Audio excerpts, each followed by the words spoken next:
Assalamualaikum warahmatullahi wabarakatuh dan selamat sore pemirsa TVRI Sulawesi Tengah dimanapun Anda berada. Senang sekali rasanya saya Leo Zulfikar bisa kembali menjumpai Anda untuk program Bilang Bicara Langsung edisi hari ini tepat di hari Selasa 13 September 2022 dengan mengangkat tema Sekolah Puncak Raranggonau. Dengan tema ini kita mengangkat di mana anak-anak muda dengan satu gerakan berfokus pada pendidikan, utamanya untuk pendidikan anak-anak yang berada di desa Raranggonau, daerah Pombewe, Kabupaten Sigi. Sore hari ini kita juga sudah bersama dengan Fadel dan juga Faisal yang merupakan satu dari beberapa relawan perwakilan dari SPR atau Sekolah Puncak Raranggonau. Assalamualaikum, selamat sore Fadel dan juga Faisal. Selamat sore. Bagaimana kabarnya? Alhamdulillah baik. Wah, ini terakhir kali dari Raranggonau turun kemarin, terakhir kapan?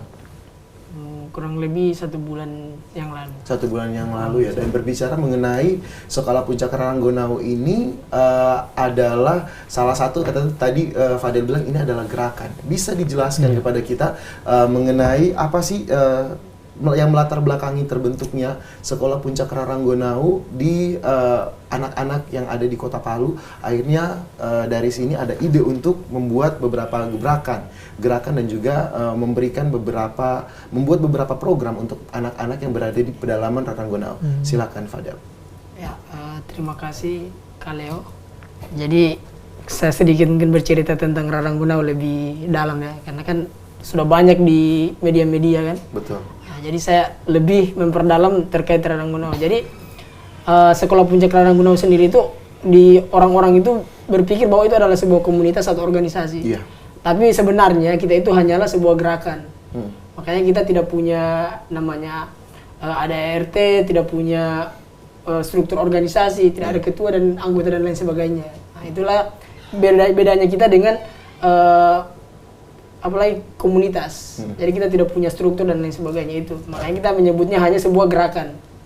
Gerakan pemuda yang peduli terhadap pendidikan yang ada di pedalaman, khususnya di Raranggonau. Di dalam daerah Raranggonau sendiri. Raranggonau itu sendiri merupakan dusun 4 dari desa Pombewe. Jadi dia bukan desa, tapi dia hanya dusun. Dusun jauh dari Pombewe. Itu kurang lebih 8 kilo kita naik gunung baru sampai di Raranggonau. Jadi awal mulanya kita punya ide untuk kegiatan Sekolah Puncak Raranggonau itu di 2019. Jadi pertama-tama saya waktu itu naik pertama kali itu di 2018, di akhir 2018 setelah pasca gempa itu. Jadi kita naik untuk salurkan bantuan. Ternyata pada sampai di atas kita bermain di anak-anak, ternyata anak-anak itu belum bisa, banyak yang masih belum bisa membaca dan lain sebagainya. Literasinya mereka masih belum terlalu berkembang. Akhirnya kita turun, saya ketemu lah sama teman-teman tadi ini yang memang jiwa sosialnya mereka tinggi. Akhirnya kita ketemu, kita bilang kita mau cari buat satu kegiatan. Dia bilang bagaimana kalau kita buat kegiatan di daerah pedalaman. Jadi saya sampaikan lah bahwa ada daerah Raranggonau yang dekat dari Kota Palu, hanya kurang lebih mungkin 15 kilo dari pusat kota, tapi ternyata pendidikannya di sana itu masih sangat di bawah dibandingkan daerah-daerah lain yang ada di kota. Makanya itulah alasannya kita yang kuat sampai saat ini sudah 4 tahun itu kita masih berkegiatan di Raranggonau, karena menurutnya kita hanya datang dan pergi itu tidak ada, sangat sedikit manfaatnya, sangat kecil. Ya ada manfaatnya tapi sangat kecil. Apalagi kalau anak-anak setelah kita datang, kita tinggalkan begitu saja. Betul. Akhirnya kita tadi ini Sekolah Puncak Raranggonau ini buat satu nama Sekolah Puncak Raranggonau sehingga itu bisa berlanjut. Alhamdulillah sampai saat ini kita sudah masuk 4 tahun. 4 tahun di atas. Proses melakukan beberapa kegiatan dengan anak-anak di sana. Ya. Terkait dengan visi misi dari Sekolah Puncak Raranggonau yang dibentuk dari tahun 2019. Tadi Fadil sudah cerita bahwa ada keresahan di situ. Apa sih yang membuat apa sih visi misi dari Sekolah Puncak Raranggonau ketika teman-teman membentuk ini, Fadil dan juga Faisal. Silakan Faisal. Sebenarnya visi misi kami sederhana. Bagaimana anak-anak di sana yang menjadi generasi penerus di kemudian hari, mereka bisa sadar akan apa itu Raranggonau, apa arti dari kata Raranggonau tersebut. Itu sesederhana arti kata itu harus mereka tanam di hati mereka. ya bagaimana mereka bisa memaknai kata Raranggonau kalau mereka belum bisa baca tulis. Oke. Ya sederhana kita akan ajar mereka untuk baca tulis, sehingga mereka kasarnya mereka tidak bisa dibodohi lagi oleh investor-investor yang luar yang ingin merusak daerah mereka. Jadi itu utamanya ya, supaya pengenalan mengenai literasi, khususnya untuk anak-anak yang berada di daerah Raranggonau. Iya. Ini menjadi pertanyaan lagi nih, kenapa Fadil dan juga Faisal memilih Raranggonau? Kenapa tidak daerah lain? Kenapa tidak di sebelah Raranggonau ada beberapa dusun lain, mungkin kayak dusun Tompu dan dusun di sekitaran Pom BW menjadi fokus utama dari Fadil dan juga kawan-kawan. Itu seperti apa? Silakan Fadil. Ya mungkin menjawab pertanyaan itu, kalau menurut saya ini pertanyaan yang paling berat. Kenapa kita memilih Raranggonau kan? Jadi seperti saya bilang tadi bahwa dari kita teman-teman yang ada di relawan Raranggonau itu memang betul-betul kalau kita bilang jatuh cinta lah dengan Raranggonau. Kenapa Raranggonau kita jatuh cinta? Pertama itu orangnya di sana. Jadi pada saat kita ke sana mereka ternyata bisa menyambut kita. Kemudian alamnya di sana itu kalau kita bilang itu masih sangat terjaga. Hutannya, airnya, walaupun untuk kita dapatkan air untuk air minum itu jauh tempat ambilnya. Kemudian jarak ini jarak dari Kota Palu. Jadi ternyata ada loh di daerah yang dekat dari pusat provinsi, tapi pendidikannya masih sangat tertinggal. Berarti daripada kita pergi jauh-jauh, mending kita yang di dekat-dekat gitu. Bisa mengakses daerah yang paling dekat dulu ya. Ya, mengakses. Bisa kita naik 1 minggu bisa naik. Misalnya kalau kita ingin naik lebih cepat kan. Dan itu memukul kita juga.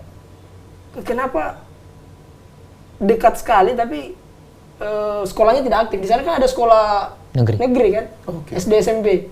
Tetapi sangat kurang aktif. Karena kenapa kita bilang sangat kurang? Anak-anaknya kita dapatkan temukan di lapangan itu ada yang sudah kelas 5 SD, bahkan ada yang sudah sampai SMP itu belum bisa baca tulis. Itu kenapa kita bilang tidak aktif? Kenapa? Kemudian cerita-cerita dari masyarakat juga tidak aktif. Jadi, kami berpikir ini adalah tempat yang kami pilih untuk kami fokus di situ, fokus untuk menyelesaikan permasalahan, bukan menyelesaikan sih, membantu anak-anak di sana untuk bisa baca tulis paling khususnya. Betul, bisa lebih sadar ya mengenai pentingnya baca tulis untuk anak-anak, khususnya di daerah Raranggonau. Terkait dengan jumlah relawan yang ada di SPR, jumlah relawan dari SPR itu besarannya kisarannya berapa sih, dan pola perekrutan dari relawannya itu seperti apa, Faisal? Alhamdulillah pasca 4 tahun ini kita kurang lebih 150-an. 150-an. Iya, yang kita sudah tergabung sampai di kegiatan terakhir kemarin di SPR 12 di bulan Agustus kemarin. Untuk perekrutan sendiri kita tidak punya metode baku yang monoton itu kita pakai. Terkadang kita bikin oprek secara online. Ada juga kita saling memanggil sesama teman. Bahkan kita juga bisa terakhir kemarin di bulan Agustus kita kerjasama dengan BEM FKIP. Dengan BEM FKIP. Dengan Sanggar Seni Pitate di pertanian. Ada banyak metode yang bisa kami pakai di atas. Dan latar belakang dari relawan-relawan dari Sekolah Puncak Raranggonau itu, apakah memang hanya mahasiswa saja yang mengikuti atau bukan hanya mahasiswa yang ikut dalam gerakan dari Sekolah Puncak Raranggonau ini? Kami tidak membatasi harus mahasiswa untuk terlibat di atas. Bahkan pernah ada anak SMA yang ikut kita naik ke atas. Jadi akhirnya teman-teman berfokus untuk membuat beberapa gerakan di sana, penyadaran mengenai literasi, khususnya untuk anak-anak di daerah Raranggonau yang sebelumnya masih belum terlalu mengerti mengenai kenapa saya harus sekolah ya, kenapa saya harus masuk sekolah SD atau SMP, dan mulai dari situ teman-teman memberikan penyadaran mengenai pentingnya baca tulis untuk anak-anak yang berada di Sekolah Puncak Raranggonau. Ini kan bentuknya akhirnya dibuatlah idenya seperti Sekolah Puncak Raranggonau. Ketika masyarakat membaca tagline atau mungkin nama dari gerakannya Sekolah Puncak Raranggonau, apakah itu memang di dalamnya ada sekolah atau mungkin ada pendidikan yang diberikan kepada anak-anak di daerah Raranggonau itu sendiri. Ide awal pembangunan dari SPR itu juga seperti apa? Fadil, silakan dijelaskan. Jadi apa sih yang ada kita Lakukan di atas. lakukan, atau kenapa kita Sekolah Puncak Raranggonau, namanya Sekolah Puncak Raranggonau. Jadi karena kita berpikir di sana itu ada sebuah sekolah yang ingin kita sebenarnya itu bisa aktif kembali, maksudnya bisa seperti sekolah-sekolah yang ada di tempat lain. Jadi kita buat, kenapa kita pilih nama sekolah, kemudian Puncak. Kenapa Puncak? Karena mereka berada di puncak kan? Puncak gunung. Puncak gunung, puncak di sana. Kemudian Raranggonau adalah sebuah daerah di sana kan. Di dalamnya itu kita sebenarnya awalnya itu kita hanya ingin datang saja, tapi kita harus bangun sebuah tempat yang bisa jadi simbol bahwa ada Sekolah Puncak Raranggonau. Makanya kita di SPR 4 itu kita presentasikan ke masyarakat, atau kita sampaikan ke masyarakat bahwa kita akan bangun pondok literasi Sekolah Puncak Raranggonau. Pondok literasinya itu kita bangun dengan kearifan lokal, menggunakan bambu, kemudian rotan, atapnya itu daun rotan dan ijuk. Itu semua yang ada di sana. Nah, itu dibangun oleh masyarakat secara sukarela dan gotong royong. Akhirnya terbentuklah satu simbol yang dikatakan Sekolah Puncak Raranggonau. Jadi ketika orang berpikir Sekolah Puncak Raranggonau, ada wujud yang kita perlihatkan. Ya, ada yang ditinggalkan, tinggalkan. yaitu pondok baca literasinya. Disitulah anak-anak ini selama 3 tahun itu belajar. Mereka belajar membaca, ada kenal huruf, karena kita ada poster-poster juga kan. Kemudian hasil penelitiannya anak-anak itu kita pajang di situ. Di situ. Pokoknya di situ adalah pusat. Jadi pusat pembelajarannya anak-anak. Terkait dengan respon masyarakat nih Fadil, ketika Fadil masuk bersama teman-teman dari SPR memperkenalkan SPR ini, bagaimana respon dari masyarakat itu sendiri? Utamanya masyarakat yang awalnya mungkin tidak terlalu tahu SPR ini apa, terus mengajarkan anak-anak, which is kayak ini anak-anak, orang-orang yang menurut kami harus dilindungi. Untuk berkomunikasi dengan orang baru itu pasti sangat sulit. Bagaimana respon pertama kali ketika dengan masyarakat Fadil bertemu terus masuk memberitahukan bahwa kami akan membuat proyek di sini, Pak? Seperti apa itu, Fadil? Jadi saya cerita kembali ke 2018 tadi setelah gempa. Awalnya kan saya naik di situ. Saya pertama kali naik ke Raranggonau itu. Tapi kan di situ belum terpikir bahwa kita akan buat bikin ini gerakan di situ. Ya, gerakan Sekolah Puncak Raranggonau. Akhirnya di April 2019 itu kami naik survei lagi, kami sampaikan kami akan berkegiatan. Ya seperti biasa responnya masyarakat itu biasa saja kan. Karena kan mereka belum tahu apa manfaat dari tujuannya kita. Ya, tapi mereka setujui. Mereka setuju, oke, kamu datang. Akhirnya kita datang di bulan April itu. Di situ ya anak-anak antusias, anak-anak, kemudian masyarakatnya itu sangat menerima dengan baik. Sampai kita masak itu di rumahnya Pak RT, kita masak, kemudian dibantu sama, tapi awalnya memang ke masyarakat yang lebih banyak itu belum, hanya yang di sekeliling tempat pusatnya kita berkegiatan. Kemudian anak-anak itu kan awal mulanya kan mereka sembunyi-sembunyi ya, kan. masih takut dengan orang baru. Orang baru, namanya orang baru kan. Nah, akhirnya sampai sekarang itu sudah tidak seperti itu, anak-anak sudah bisa lah berkomunikasi dengan orang-orang luar seperti itu. Pada intinya responnya masyarakat untuk saat ini, mereka sangat menerima kami itu dengan baik, terbuka, ya? dengan terbuka. Sampai kemarin kami kegiatan terakhir kan mereka mengizinkan anak-anaknya mereka kami bawa ke Palu. Itu kami menganggap bahwa responnya mereka itu sudah sangat, memang sudah percaya sekali dengan kita, karena dengan teman-teman. Mereka mengharapkan anak-anak ini belajar di sekolah sangat ini ya, rasanya apa? Bukan takut, tapi mereka tidak terlalu percaya. Ya kalau misalnya secara administrasi, ijazah dan lain sebagainya, mereka akan harapkan ke sekolah. Dan di dalam Sekolah Puncak Raranggonau, kawan-kawan membentuk adanya pondok literasi ini. Kegiatan yang diberikan di dalam pondok literasi itu cakupannya apa saja, Faisal? Kembali lagi soal tadi Calistung, itu konsep utama kita harus mengajar Calistung ke mereka. Adapun yang diajarkan kita fokus ke pembelajaran kontekstual. Ya, bagaimana kita pernah mengajarkan ke mereka soal mata pelajaran kimia, tapi langsung di tungku pemasakan cap tikus.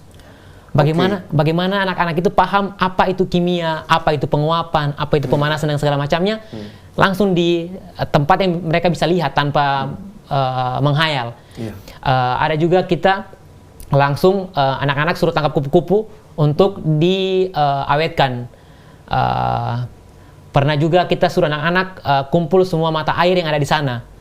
Bagaimana mereka bisa tahu apa itu mikroorganisme, kuman, bakteri dan segala macamnya kalau mereka hanya mengandai-andai. Ya, dengan itu kita kerjasama kemarin dengan biologi MIPA di Unpad. Mereka memfasilitasi alat-alatnya untuk dibawa ke atas supaya anak-anak bisa melihat langsung yang ada di air apa, yang ada di cap tikus apa, pH di cap tikus berapa, pH di air berapa. Kita mengajarkan ke mereka mata pelajaran yang ada pada umumnya, tapi dengan metode yang lebih dekat dengan mereka. Iya. Jadi anak-anak akhirnya tahu belajar kimia dari lingkungan sekitar. Tahu belajar biologi dari lingkungan sekitar. Nah, ada stigma, mungkin saja ada stigma di dalam masyarakat ketika berbicara mengenai pendidikan. Teman-teman menceritakan bahwa di Raranggonau ini akses pendidikannya masih sangat kurang untuk literasi. Anak-anak tidak mau, banyak yang jarang mengikuti pendidikan di sekolah. Sekolah sudah umur beberapa tahun mereka belum bisa membaca dan juga menulis. Apakah ada stigma dari masyarakat terkait dengan pendidikan itu sendiri? Mungkin ada pemikiran bahwa pendidikan ini tidak terlalu penting untuk anak-anak.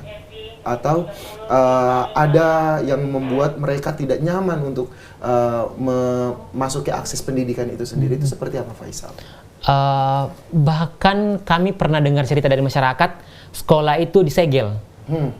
Saking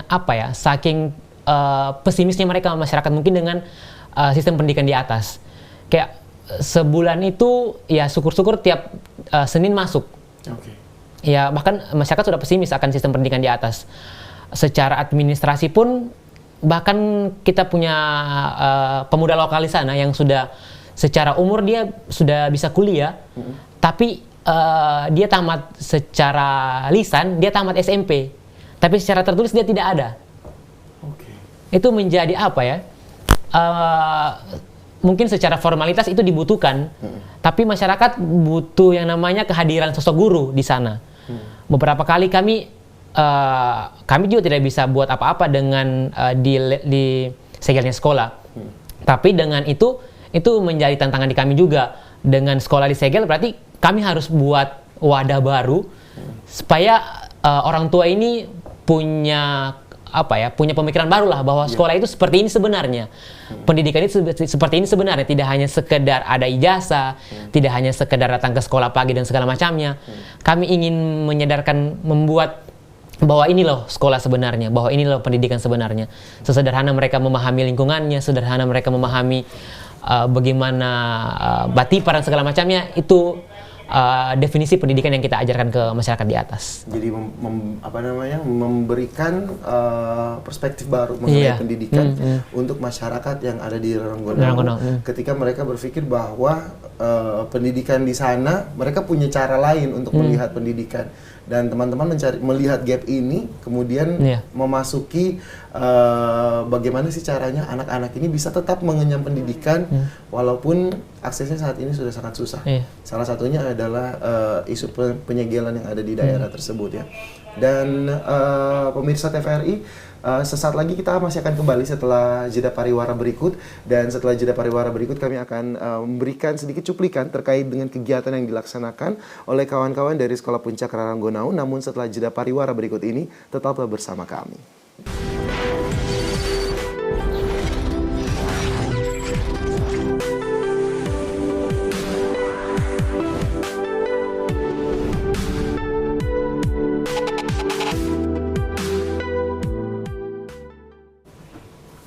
Anda masih menyaksikan Bilang Bicara Langsung dengan mengangkat tema Sekolah Puncak Raranggonau bersama relawan SPR. Ini ada Fadel dan juga Faisal yang bercerita banyak mengenai akses pendidikan untuk anak-anak di pedalaman Raranggonau, Kabupaten Sigi. Dan kita tadi sudah banyak bercerita mengenai pendidikan di sana, dan salah satunya isu adalah penyegelan sekolah yang ada di Sekolah Puncak Raranggonau, menandakan bahwa anak-anak di sana terkait dengan literasi mereka masih sangat membutuhkan. Dan akhirnya teman-teman melihat gap itu dan masuk untuk memberikan perspektif baru kepada masyarakat mengenai pendidikan itu tidak hanya bisa didapatkan di bangku sekolah, tapi bisa diajarkan melalui apa saja yang ada di sekitar lingkungan masyarakat. Dan ketika kita berbicara mengenai karakter dari masyarakat di Raranggonau, bisa diceritakan apa sih mata pencarian utama dari masyarakat di sana, dan karakter masyarakat di dalam Raranggonau itu ketika mereka teman-teman masuk ke dalam daerah tersebut, apa yang menjadi fokus utama dari mata pencarian masyarakat di sana? Fadel, silakan. Ya. Oke, jadi seperti namanya dari nama daerahnya, Dusun 4 Raranggonau. Jadi masyarakat di sana itu sangat bergantung dengan yang namanya enau. Enau. Jadi hampir 80% lebih itu mereka penghasilannya itu dari enau. Oke. Dari enau. Jadi ya kehidupannya sehari-hari mereka itu berhubungan dengan enau. Ambil apa lagi namanya? Niranya atau sari aren, kalau kita sebut sari aren. Sari aren ya. Sari aren. Apalagi orang bilang saguer. Saguer. Saguer kemudian difermentasi dan Masak. buat sebuah minuman. Kalau kita bilang minuman lokal. Minuman lokal di sini. Jadi sari aren. Jadi mereka sangat bergantung itu. Selain itu ada pertanian seperti coklat, cengkeh, kemiri, dan ada juga di sana padi ladang dan ubi-ubian. Jadi itu pencariannya untuk secara umum. Tapi mereka betul-betul fokus di enau. Enau itu menjadi mata pencarian utama ya. Dan ketika mereka mau untuk memenuhi kebutuhan sehari-hari, mereka buka ladang di sana. Ladang pisang dan lain sebagainya. Dan tadi teman-teman banyak bercerita mengenai isu pendidikan yang ada di sana. Apakah ada isu lain yang menjadi fokus utama Fadil juga teman-teman ketika datang ke Raranggonau, ketika bertemu dengan masyarakat? Karena pendampingannya bukan cuma dengan anak-anak ternyata, tapi juga dengan masyarakat. Seperti apa itu Fadil? Oke, tapi sebelum saya masuk di situ, tentu saja kehadirannya kami sekolah puncak Raranggonau itu bukan untuk menggantikan sekolah formal ya. Betul. Kami tidak ada hubungannya atau menghilangkan sekolah formal tersebut. Tetapi kami berharap sekolah formal itu bisa aktif seperti di sekolah-sekolah lain. Betul. Itu harapannya kami, kenapa kami hadir. Makanya kami hadir itu sebagai kritik. Sebenarnya sebagai kritik dari sekolah yang ada di sana. Untuk apa ya selain pendidikan yang kami jalani di sana itu, jadi kita menguatkan masyarakatnya agar mereka mendukung anak-anaknya itu untuk sekolah. Kalau selama ini kan mungkin orang-orang tuanya itu ya acuh tak acuh kan dengan sekolahnya anak-anaknya. Tapi kami perkuat mereka bahwa anak-anak kalian penting loh untuk sekolah. Kemudian yang kedua itu pemuda. Jadi pemuda kita di setiap kegiatan itu kita libatkan pemuda yang ada di sana. Walaupun dia mau sekolah, mau lulus SD, mau lulus SMP tidak. Tapi semua pemuda itu kita ajak untuk ikut terlibat. Misalnya ada beberapa orang seperti Frankie, Ayuda, Agnes, Putri. Itu anak-anak muda di sana yang sudah terlibat di kami. Makanya di setiap Sumpah Pemuda itu kami buat kegiatan. Ada yang namanya Pemuda Lokal Membangun. Ada yang baru-baru ini adalah membangun, yang akan kegiatan berikutnya ini pemuda yang akan membangun pondok literasinya itu. Pondok literasi yang sebelumnya itu pemuda yang bangun. Oke. Jadi pemuda-pemuda di sana. Teman-teman masuk ke sana, tapi mereka teman-teman melakukan koordinasi kerjasama dengan pemuda masyarakat yang ada di Raranggonau untuk membangun si pondok literasinya ini. Ya. Kemudian selain itu pertanian. Jadi pertanian juga kita pernah membuat satu kegiatan yaitu eksplorasi tanaman lokal. Jadi kita melihat bagaimana tanaman-tanaman lokal yang ada di sana, kemudian kita manfaatkan misalnya menjadi pupuk. Jadi masyarakat di sana itu kita beri mereka penguatan terkait proses pembuatan nutrisi tanaman, pupuk kompos. Jadi ya itu penguatannya kita itu di pertanian juga. Jadi Kemudian juga caranya kita tadi kemudian kita bantu mereka untuk jual hasil pertaniannya. Walaupun baru sekarang ini baru alpukat. Baru alpukat Alpukat dari sana kita dibawa kemana ya? Dan Itu juga.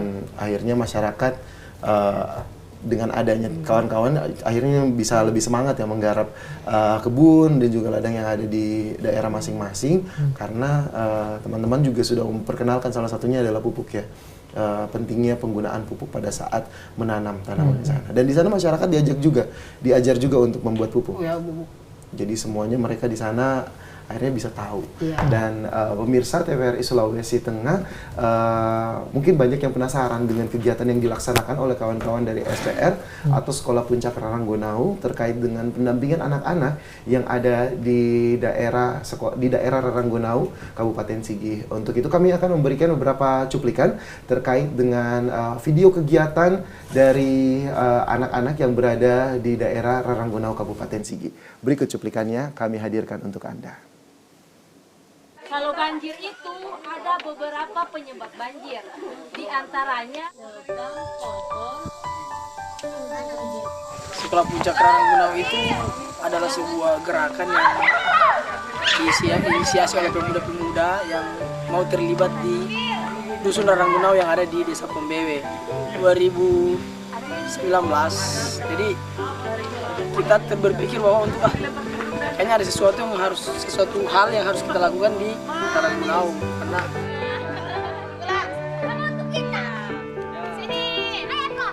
mahasiswa ini bantu buku di sini anak-anak kami juga sangat berterima kasih kepada mahasiswa yang ada sempat di sini.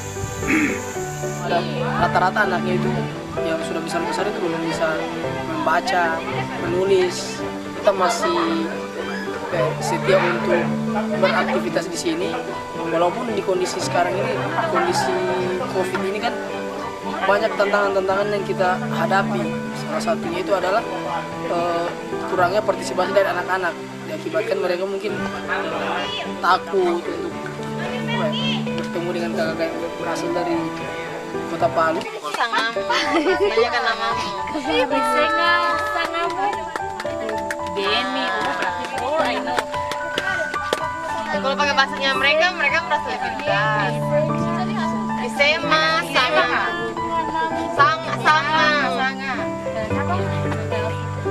Sangat dekat. Rehan namanya. Rehan kasih.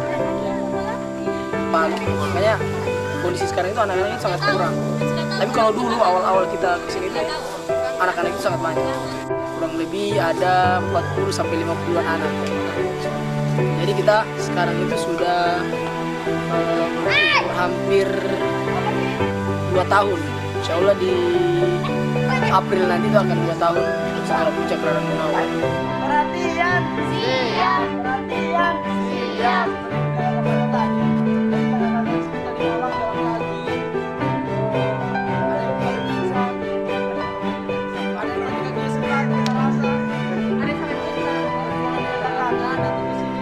Anak-anak di sini tuh memiliki pendidikan yang sangat minim diakibatkan mungkin akses jalan yang sangat sulit untuk sampai di sini. Di mana anak-anak di sini itu bisa membaca dan menulis karena menurut kita dari Sekolah Puncak Raranggonau itu adalah sesuatu yang sangat penting. Di Sekolah Puncak Raranggonau ini bukan sebuah komunitas, bukan sebuah organisasi. Untuk saat ini kita masih sebatas gerakan yang tidak memiliki ketua, tidak memiliki pengurus. Nah, oleh karena itu, untuk mencari dana kegiatan itu kita lebih banyak mencari secara mandiri. Misalnya kita ada bazar, kita ada jual hasil-hasil pertanian, kita ada open donasi, jual-jual hasil kerajinan, banyak. Dan alhamdulillah selama kita mencari dana dengan cara itu, kita tetap menemukan punya dana yang cukup. Sekolah lagi memang sekolah itu kadang-kadang kalau di sini ada guru, kadang-kadang tidak. Kalau di sini memang susah anak-anak di sini belajar. Duduk siap, gerak. Lagi, bahasanya mau pakai baju itu yang cowok. Melki, udah kelihatan. Jeng malu-malu huruf C. Kenapa siapa ngaji? Oh, di atas tuh garisnya. Sangat. Masa hanyut begini? Kalau ada air besar, masa begini saja pasti hanyut kan? Nah, sudah tahu? Yang sudah tahu coba angkat tangan. Dan setir kalau tanya. Ulang. Sapu banjir. Tebang pohon. Warna merah. Ini ada warna merah. Mau? Mau? Nah, ayo sini.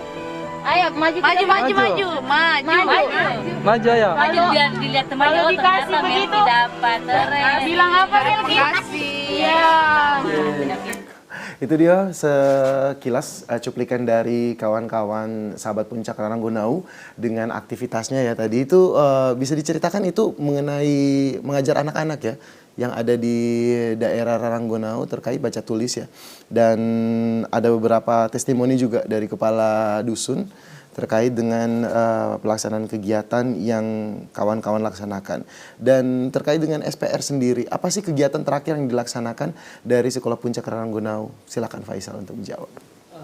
Alhamdulillah terakhir kita kegiatan kemarin di bulan Agustus memperingati 17 Agustus hari kemerdekaan. Jadi kita ada namanya kegiatan itu wisata edukasi. Wisata edukasi. Jadi anak-anak Raranggonau itu sekitar kurang dari 30-an orang. Kita turunkan ke Palu, kita menginap ada namanya di Tondo, itu nama tempatnya Bukit Wisata Edukasi. Jadi anak-anak tinggal di situ menginap selama 5 hari. Kemudian di pagi hari sampai sore hari mereka kita bawa jalan-jalan ke Kota Palu, kita bawa ke Penggaraman, ke mangrove, ke museum, ke Taman Makan Pahlawan. Tujuannya apa? Ya mereka bisa lihat dunia yang lebih luas, bahwa ternyata dunia ini tidak hanya sesempit di Raranggonau, ada banyak aktivitas di bawah, ada banyak yang bisa mereka lihat, sehingga mereka bisa dapat role model baru, sehingga mereka bisa bermimpi lebih luas lagi, tidak hanya bermimpi sekedar menjadi guru, bermimpi menjadi polisi atau tentara, tapi kita memperlihatkan mereka bahwa ada banyak role model yang bisa mereka gapai di masa depannya nanti. Banyak cita-cita yang bisa dicari ya. Iya, bahkan alhamdulillahnya mereka bisa terlibat di upacara 17 Agustus di kantor gubernur. Itu menjadi tidak menutup kemungkinan menjadi kali pertamanya mereka untuk bisa ikut terlibat di upacara di 17 Agustus di usia SD, usia SMP. Bahkan saya pribadi pun tidak pernah upacara di kantor gubernur. Itu pertama kali untuk Faisal dan juga anak-anak. Dengan adanya kegiatan sosial yang teman-teman laksanakan, akhirnya bisa dilirik juga pemerintah untuk bisa setidaknya mereka bisa terlihat dari stakeholder yang ada ketika 17 Agustus dilaksanakan di Sulawesi Tengah tahun ini. Dan kegiatan ke depan, teman-teman menjelaskan mengenai tadi kita bercerita tentang SPR 13. Bisa diceritakan SPR 13 itu bentuk kegiatan itu seperti apa, Fadil? Silakan. Jadi SPR 13 ini apa ya? Untuk memperingati Sumpah Pemuda sebenarnya. Jadi kan di Oktober itu kan ada Sumpah Pemuda. Jadi kita kembali lagi libatkan anak muda di sana. Kemudian kita juga sebagai anak muda yang untuk membangun untuk pendidikan yang ada di sana yang lebih baik. Makanya kita pilih di momen Sumpah Pemuda. Kenapa momen Sumpah Pemuda? Supaya anak-anak muda itu lebih punya rasa mereka untuk ikut terlibat di dalam sebuah kegiatan kita, karena kita kan ambil temanya untuk pemuda. Jadi pemuda yang di sana, pemuda yang lokalnya itu membantu adik-adiknya itu supaya mereka bisa mendapatkan pendidikan yang lebih baik, misalnya belajar dengan lebih baik. Karena kan anak-anak muda di sana sudah pasti kan mereka istilahnya secara formal mereka tidak punya ini kan, malahan hanya sampai SMP. Kalau anak muda apalagi yang laki-laki jarang sekali. Tapi dengan adanya mereka ikut membantu supaya adik-adiknya mereka tidak seperti mereka lagi. Itu yang mereka katakan ke kita. Jadi beberapa anak muda bilang supaya adik-adiknya kami itu tidak seperti kami lagi. Mereka bisa lebih besar. Bukan hanya mereka dapatkan ijazah, tapi mereka dapatkan juga edukasinya, pendidikannya yang lebih bagus. Seperti itu. Seperti itu ya. Dan di teman-teman sahabat Puncak Raranggonau ke depan ingin membuat yang namanya pembangunan pondok baca literasi dan ke depannya akan dibuat Pustaka Ennau. Pustaka Ennau itu seperti apa, Faisal? Bisa diceritakan? Oke, Pustaka Ennau itu sebenarnya pembaharuan dari pondok literasi tadi. Kami sadar pondok literasi ini dari pembangunan awal sampai sekarang sudah mulai secara fisik sudah mulai tidak memungkinkan untuk digunakan lagi. Secara volume juga sudah mulai sempit, tidak mampu menampung anak-anak yang banyak. Oke, animo masyarakat itu semakin meningkat. Iya, makanya secara volume dia sudah tidak bisa menampung. Makanya insya Allah nanti di awal bulan Oktober kita akan kembali sosialisasi dengan masyarakat mengenai keadaan pondok literasi. Kita akan sampaikan ke mereka bahwa kita akan bangun namanya Pustaka Ennau. Kenapa namanya Pustaka Ennau? Harapannya kami masyarakat secara pendanaan kita akan gandeng masyarakat untuk pendanaannya karena masyarakat kan notabene penghasil dari Ennau. Makanya berarti pendanaan akan dari Ennau. Kita namanya Pustaka Ennau dan di Pustaka Ennau itu akan ada juga namanya Museum Raranggonau. Museum Raranggonau. Jadi kayak karifan-karifan lokal yang sekarang sudah mulai berkurang di atas kita pajang di situ. Kayak sumpit, alat-alat batipar yang erat kaitannya dengan Ennau kita akan pajang di situ menjadi bahan edukasi ke anak-anak juga. Anak-anak bisa disadarkan bahwa kita punya kebudayaan loh yang kita lestarikan. Dengan adanya tempat itu bisa menjadi tempat belajar anak-anak, tempat museum, tempat kumpul masyarakat. Jadi akan banyak gerakan-gerakan yang bisa kita hasilkan di tempat tersebut. Banyak ide juga yang dilaksanakan oleh kawan-kawan. Semoga harapannya ke depan dengan adanya program yang dilaksanakan itu bisa mendapatkan banyak dukungannya, utamanya dengan dari stakeholder yang ada di Kota Palu untuk masyarakat di Sekolah Puncak Raranggonau. Ada cerita unik tidak selama teman-teman melakukan kegiatan di Raranggonau ketika Fadil maupun Faisal turun ke Dusun 4 dan juga ketemu dengan masyarakat? Apa pengalaman yang paling berkesan yang mungkin cerita lucu ketika mungkin kawan-kawan pertama kali masuk ke sana? Saya mulai dari Fadil dulu, silakan Fadil. Jadi bercerita tentang itu ya, jadi ada satu hal yang membuat saya sampai sekarang itu tidak bisa lupakan, sampai saya menangis, menangis, pokoknya terharu sekali pada saat cerita dengan itu. Jadi ada satu waktu saya coba bercerita dengan masyarakat di sana, Pak RT. Jadi kalau kita di sana itu kan kendalanya kita di sana itu setiap kita naik itu pasti pertama air minum. Kita susah air bersih. Maksudnya air bersih untuk diminum. Kalau air untuk cuci piring, cuci baju itu gampang karena ada kubangan kan yang menampung air hujan. Tapi untuk dapatkan air bersih untuk diminum itu kami harus turun ke lembah. Perjalanan kurang lebih 20 menit. Ambil air kemudian kita bawa pakai carrier, pakai jergen. Itu sangat jalan yang licin dan curam, itu sangat sulit bagi kami orang-orang baru yang berasal dari Palu atau dari tempat lain, dari tempat yang lebih mudah airnya. Padahal masyarakat di sana sudah bertahun-tahun tapi mereka ternyata kesulitan dengan air, makanya mereka hanya menampung air hujan kan untuk kebutuhan cuci dan lain sebagainya. Ada satu hal waktu itu saya cerita kenapa saya bisa menangis karena saya bertanya ke masyarakat di sana, Pak, kenapa mau tinggal di Raranggonau ini sedangkan sangat susah airnya? Dia menjawab, ketika kami tidak tinggal di sini, siapa yang akan jaga hutan ini? Yang jaga hutan. Ketika hutan ini sudah rusak, bagaimana dengan masyarakat yang ada di bawah? Dia bilang mereka tidak akan mendapatkan air lagi. Itu yang buat saya sangat menangis waktu itu, sampai saya meneteskan air mata karena di saat mereka susah, keadaan susah, mereka masih memikirkan masyarakat yang di bawah. Tetapi ternyata masyarakat di bawah itu ya kurang memikirkan mereka. Sedangkan mereka ini dalam keadaan susah air, mereka pikirkan bagaimana airnya masyarakat di bawah. Itu. Kemudian saya lanjut lagi bertanya. Mereka kan tidak boleh berkebun di daerah pinggiran sungai. Di sana ada sungai, cuma jauh, sekitar ada 5 sampai 5 kilo ke air. Mereka kenapa tidak berkebun saja di pinggiran sungai atau bermukim di pinggiran sungai? Mereka jawab, ketika kita tinggal di pinggiran sungai atau bermukim di situ, airnya akan tercemar. Kemudian malahan airnya, debit airnya akan berkurang. Bagaimana dengan masyarakat di bawah? Itu lagi yang kembali dia sampaikan ke saya. Bagaimana dengan masyarakat di bawah? Nah, itulah juga yang buat teman-teman juga kuat atau fokus di sana, atau sampai saat ini 4 tahun itu membuat kita kuat karena cerita-cerita seperti itu, bahwa masyarakat di sana itu betul-betul memikirkan masyarakat yang ada di bawah. Padahal mereka berada di atas ceritanya ini. Apa susahnya kalau kita kasih rusak di sini? Misalnya di sana kan air yang di sana kan air yang di Pombewe, kemudian air yang di Oloboju kan berasal dari atas. Jadi mereka itu betul-betul adat istiadatnya mereka itu menjaga hutan. Makanya kami berharap masyarakat di bawah atau perusahaan-perusahaan tambang dan lain sebagainya tidak merusak tempat hidup mereka.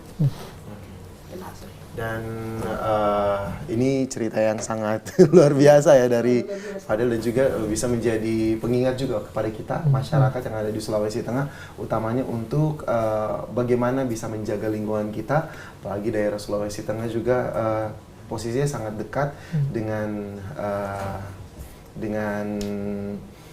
hutan yang ada di beberapa daerah. Dan Faisal dan juga Fadel, kita sudah berada di hampir penghujung dialog kita di malam ini. Katanya Faisal dan juga Fadel sudah mempersiapkan satu lagu untuk masyarakat yang sedang menyaksikan, masyarakat TVRI Sulawesi Tengah yang sedang menyaksikan program Bilang Malam hari ini. Mungkin bisa dipersiapkan gitarnya. Kita Faisal mungkin bisa persiapkan, tapi saya bisa minta dulu ke Fadel terkait dengan closing statement untuk masyarakat, harapannya juga untuk pemerintah kepada gerakan yang dilaksanakan oleh Fadel dan juga kawan-kawan di Sekolah Puncak Raranggonau. Silakan Fadel. Ya, sebagai closing statement, mungkin ada masyarakat di Raranggonau yang saat ini juga sedang menonton. Kita beritahukan mereka kita akan tampil. Jadi semoga pesan-pesan yang kita sampaikan ini sampai pada orang-orang yang mendengarkan, dan masyarakat di sana bisa lebih kuat, lebih lebih anak-anaknya lebih fokus untuk belajar, walaupun mungkin pendidikan formalnya tidak seperti di tempat lain, tapi mari kita belajar lebih bagus dengan alam kalian yang begitu subur, luar biasa dan hebat. Gitu sih kalau dari Faisal, mungkin pendek saja Faisal untuk pesan kepada masyarakat Raranggonau. Pesannya, kami tidak bisa akan menetap lama secara domisili di sana. Harapan terbesar kami SPR bisa bubar. Kenapa bubar? Ya harapannya pemuda-pemuda di Raranggonau, orang tua Raranggonau bisa mandiri untuk edukasi ke adik-adik kami di sana nantinya. Dan ini dia persembahan khusus yang telah dipersiapkan oleh kawan-kawan dari Sekolah Puncak Raranggonau untuk masyarakat TVRI Sulawesi Tengah yang sedang menyaksikan program Bilang Malam hari ini. Silakan untuk Fadel dan juga Faisal. Ini lagu kami persembahkan untuk teman-teman yang sudah ikut berjuang selama 4 tahun ini, baik yang sudah masih tetap stay untuk Sekolah Puncak Raranggonau. Saya ucapkan terima kasih kepada semua teman-teman yang hari ini. Nariasang ngata di berita nasigi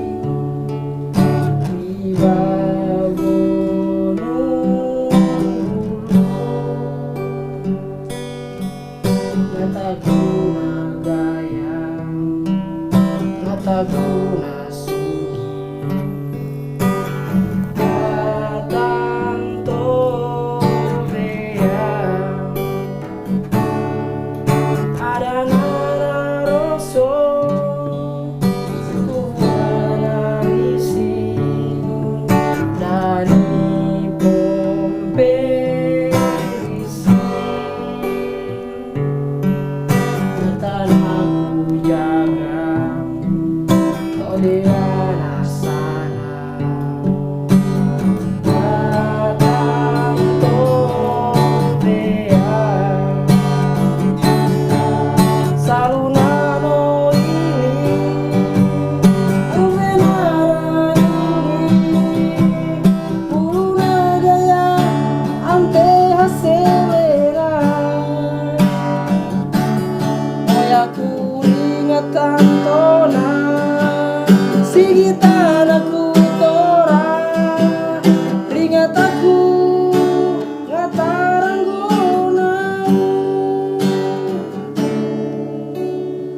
selalu teduh di saat yang lain mulai kemarau.